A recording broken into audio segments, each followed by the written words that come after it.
Welcome, welcome, welcome. So, I hope I'm clearly audible and visible to everyone. All right, so let's start without any further ado. So, yesterday we have already covered one chapter from this book, Master Your Emotions. Today we are going to continue our journey, and the name of the chapter is What is the Ego? Now, today's chapter is going to be a very important chapter. And what exactly we are trying to do in this series is we are trying to understand our emotions and how can we master our emotions, right? That's the name of the book, Master Your Emotions. And why it is very necessary to master your emotions? We learned that already in the previous books, which is the disciplined trader and trading in the zone, right? So, in the trading environment, it's always you versus you. So, that means you have to have a good control or you know what I can say adaptation for your emotions so that you'll get the best out of the market. That means you'll become a consistently profitable trader in a longer run. And in case if you are not into stock market, then also in general life as well, it will take a very vital role that we need to have a good hold over our emotions, because we cannot change the external environment in each and every scenario, right? But we can change our emotions, the way we perceive it, the way we handle it, the way we react to it, and that will completely change the picture for us.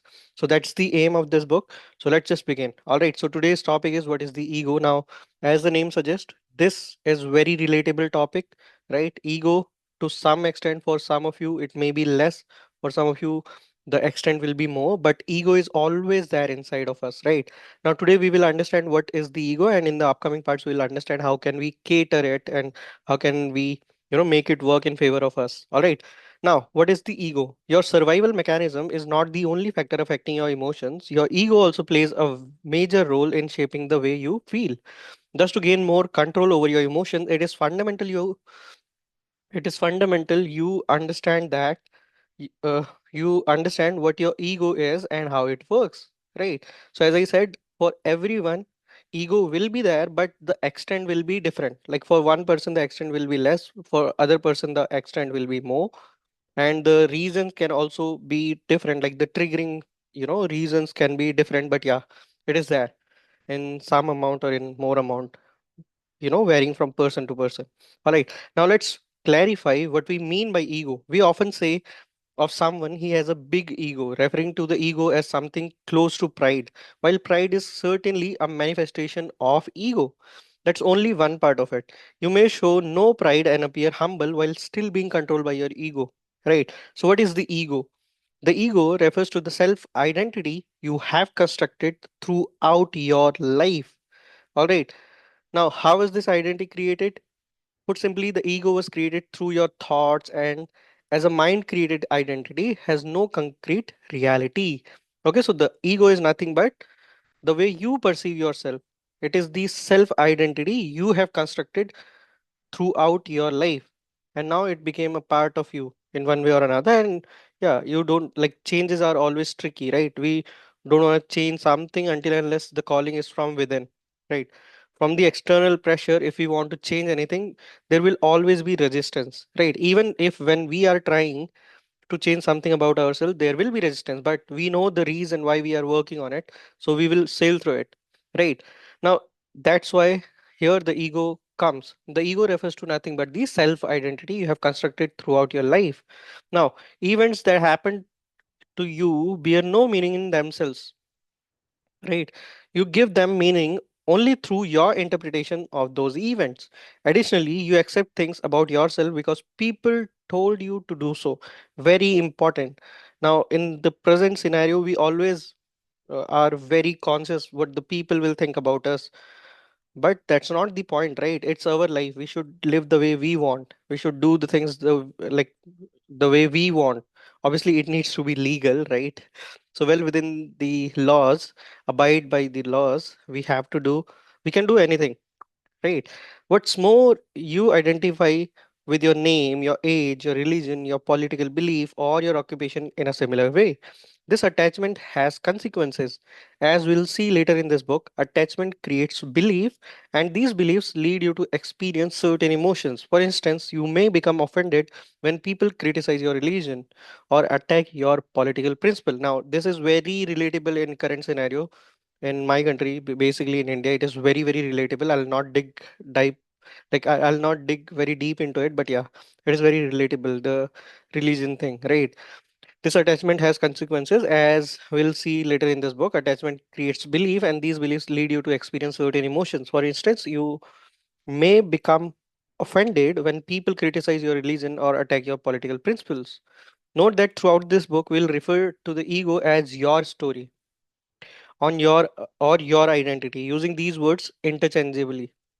Okay, because like if we'll summarize what exactly ego is, it is nothing but our story about ourselves, or the identity we have created about ourselves, right?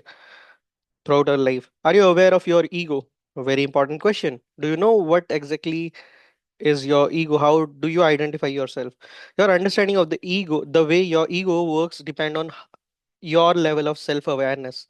People at the lowest level of consciousness are not even aware the ego exists, and as a result are enslaved by it. On the other hand, highly self conscious people can see through their ego. They understand how belief works and how excessive attachment to a set of beliefs can create suffering in their life. In fact, these individuals become the master of their mind and are at peace with themselves. Note that the ego is neither good or bad, it's just a result of a lack of self awareness. It fades away as we become aware of it. Since ego and awareness cannot coexist, very, very, very important. Right. So that means all we need to do is be self aware. Okay. Now, your ego, your ego's need for for an identity. Your ego is a selfish entity, only concerned about its own survival. Interestingly, it's a rather similar to your brain in the way it operates. It has its own survival mechanism and will do whatever it can to persist. As with your brain, its primary concern is neither your happiness nor your peace of mind. On the contrary, your ego is restless. If you want to go, if you want, it wants you to be a go getter. It wants you to do, have, and achieve great things so you can become a somebody. As we already mentioned, your ego needs an identity to exist.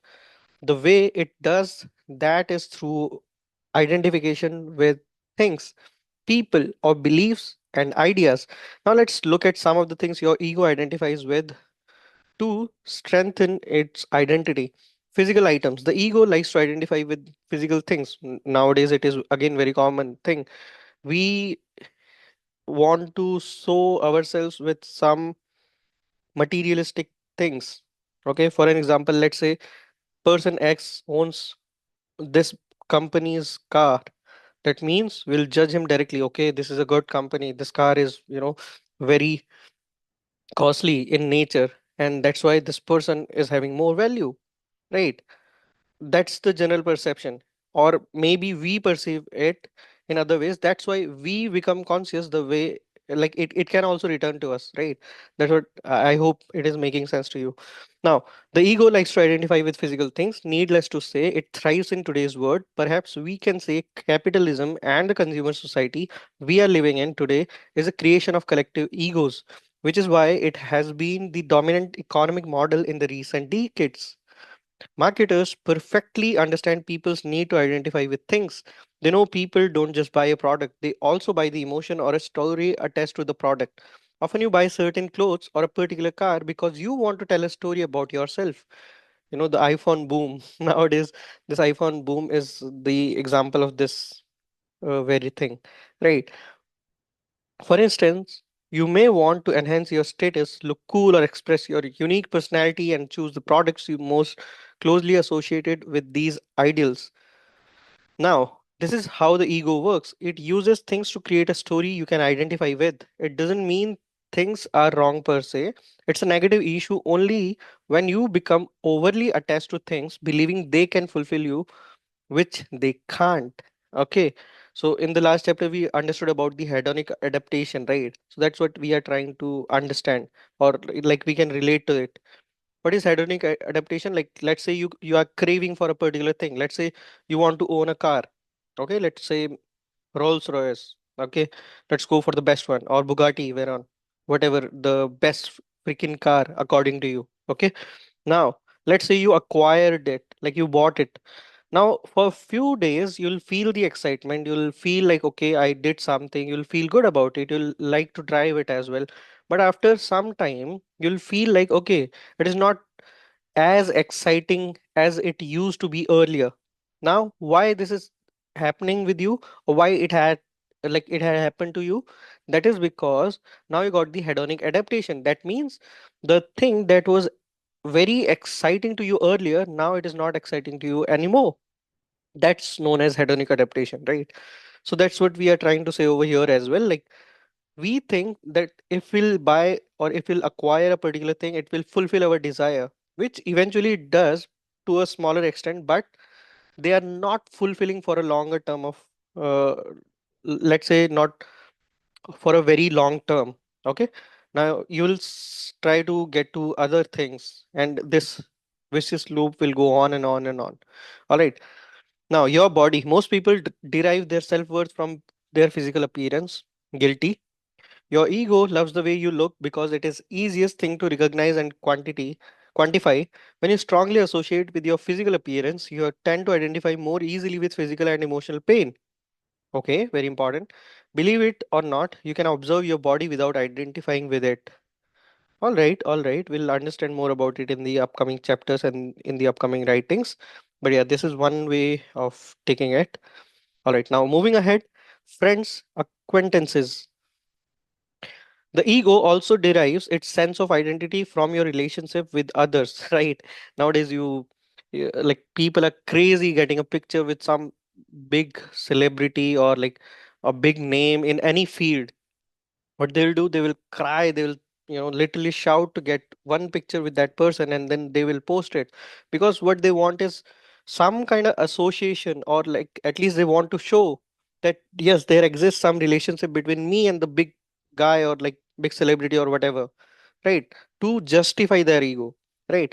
The ego also derives its sense of identity from your relationship with others. The ego is only interested in what it can get from others. It, in other words, the ego thrives on the way it can use people to strengthen its identity. Very, very, very important, right?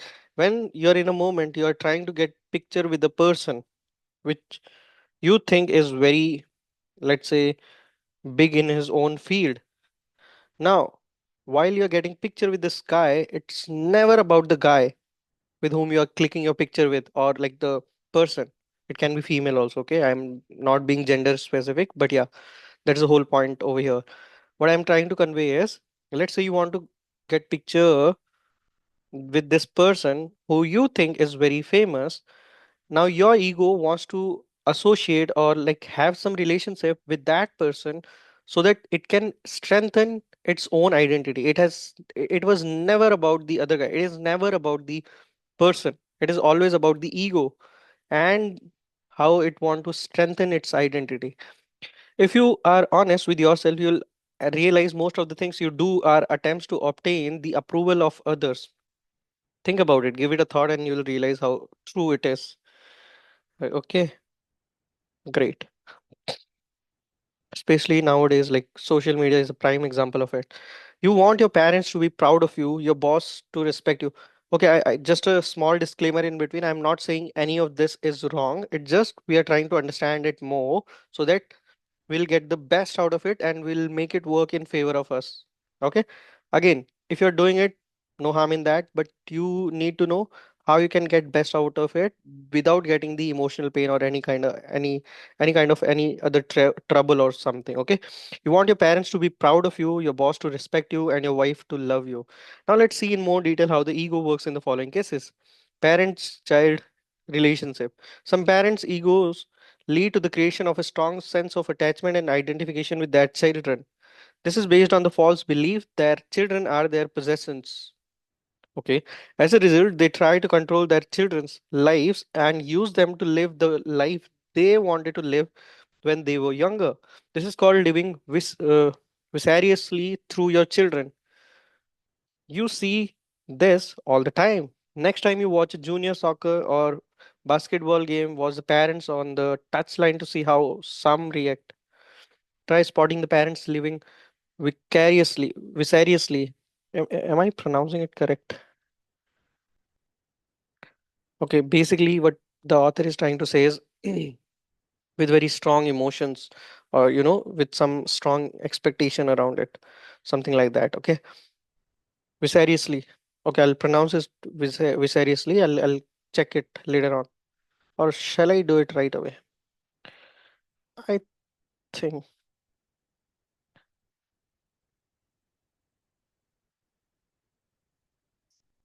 vicariously. Okay, okay, in a way that is experienced in the imagination through the actions of another person. All right, vicariously. Vicariously, okay. It is not vicarious. There is some character in Game of Thrones or House of Dragon. Okay, his name is Viserys. Okay, okay. Let's just come back vicariously. I hope I'm pronouncing it right now. Okay, they are the ones screaming the loudest and not simply in encouragement. This may happen largely unconsciously. Couples, the feeling of needing someone is very much a play of the ego as well. Anthony de Mello has a beautiful way to put it when he says, Loneliness is not cured by human company. Loneliness is cured by contact with the reality, by understanding that we don't need people. Okay. Once you realize you don't actually need anyone, you can start enjoying people's company. All right. You can see them as they really are rather than trying to get something from them. Make sense? Make complete sense. Okay. All right. Basically, accept everyone the way they are. And on in this journey, whatever you're getting, that's the real outcome of your relationship with that guy or girl or whatever, like from whatever gender she is or he is, or whatever their pronouns are. Your beliefs. Your ego also uses beliefs to strengthen its identity. In extreme cases, people become so attached to their beliefs they are ready to die to protect them. Worse still, they are willing to kill people who disagree with them. Religion is a perfect illustration of the dangers of excessive attachment to beliefs. The ego will use any belief to strengthen its identity, whether these beliefs are religious, political, or metaphysical. Other objects of identification. Now let's have a look at non-exhaustive list of things your ego generally derives its identity from. Your body, your name, your gender, your nationality, your culture, your family, friends, your beliefs, political beliefs, religious beliefs, etc. Your personal story, your interpretation of the past, your expectations regarding the future, your problems, illness, financial situation, victim mindset, etc., your age, your job, your social status, your role as employee, homemaker, parental status, employment status, etc., marital items, your house, car, clothes, phone, etc., your desires, the ego's main characteristics. Here are some main characteristics of the ego. The ego tends to equate having with being, which is why the ego likes to identify with the object. The ego lives through comparison. Your ego likes to compare itself with other egos. The ego is never satisfied. Your ego always wants more fame, more stuff, more recognition, and so on. The ego's sense of self worth often depends on the worth you have in the eyes of others. Your ego needs the approval of other people's to feel valued. Now, this is very important. That's how the ego works, right? We're trying to understand how exactly the ego works. Just give me 1 second. I'll have to take a note of it. Okay. All right. Mm-hmm. Just give me 1 second. Can just skip the video to next 5 seconds and you'll jump right into the content itself. Okay. Just give me 1 second. I'm writing down things. I'm making a PPT out of it. So in between, I'll take this few seconds pause. And sorry for the inconvenience caused. The egos need to feel superior. Your ego wants to feel superior to other egos. It wants to stand out and needs to create artificial separations to do that. Here are some stratagems to it employs. All right. Enhancing its value through people. If you have smart, famous friends, your ego will associate with them to strengthen its identity. Yes, I have done that. This is why some people love to tell others how smart, rich, or famous their friends are. Gossiping. People gossip because it makes them feel different and superior in some way. This is why some people likes to put other people down and talk behind their back.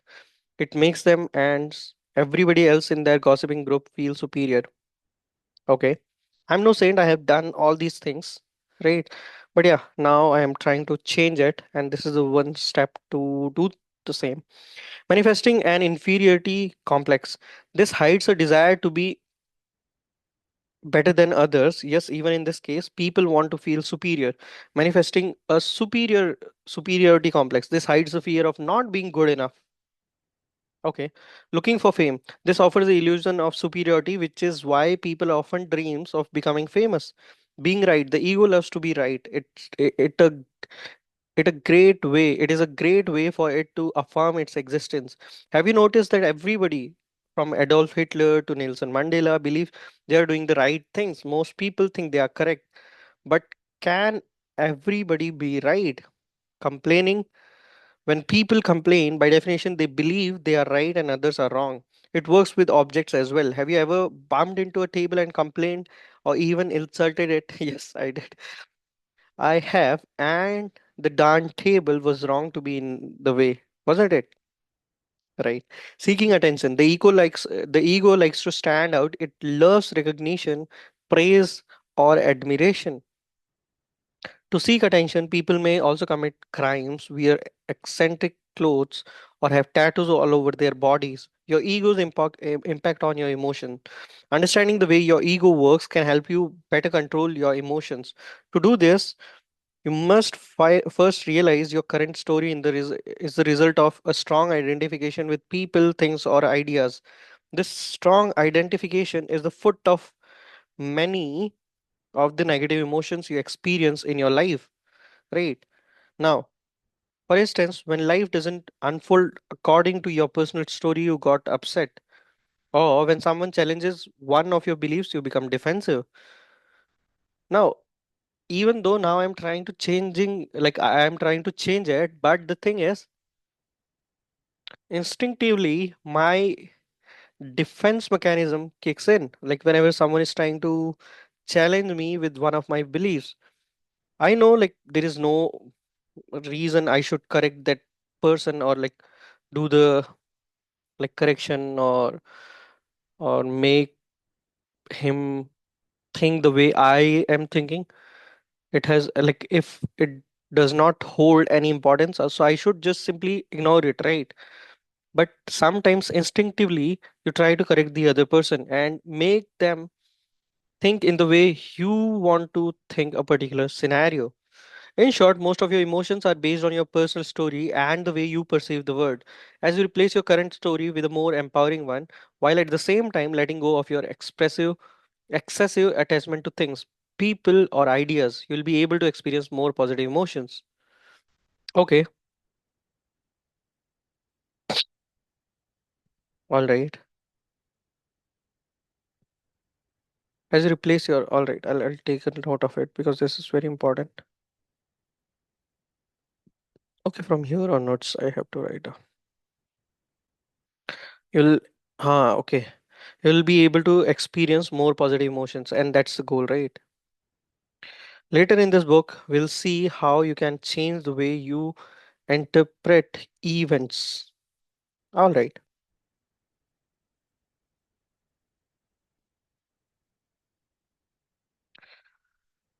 Action step. Take a few minutes to answer the questions in the workbook section one. Okay. Again, if you need this workbook, let me know in the comments. I'll post it. Okay. Now, by this, we are coming to the end of this session and of this particular chapter that was completely about ego. We understood what exactly ego is and how it is trying to manipulate us on doing things that we really don't want, or like it is not good for us in longer term, but still we are doing it, and how exactly it get associated with different things, and how can we overcome it. Like overcoming part will come into the in upcoming chapters, but yeah, we got the basic idea of what exactly ego is, right? Now we know more about ego. Okay. Now, by this, we are coming to the end of this chapter, this session. And if you have come so far and if you have any piece of advice or any suggestions, you can post it in the comment section.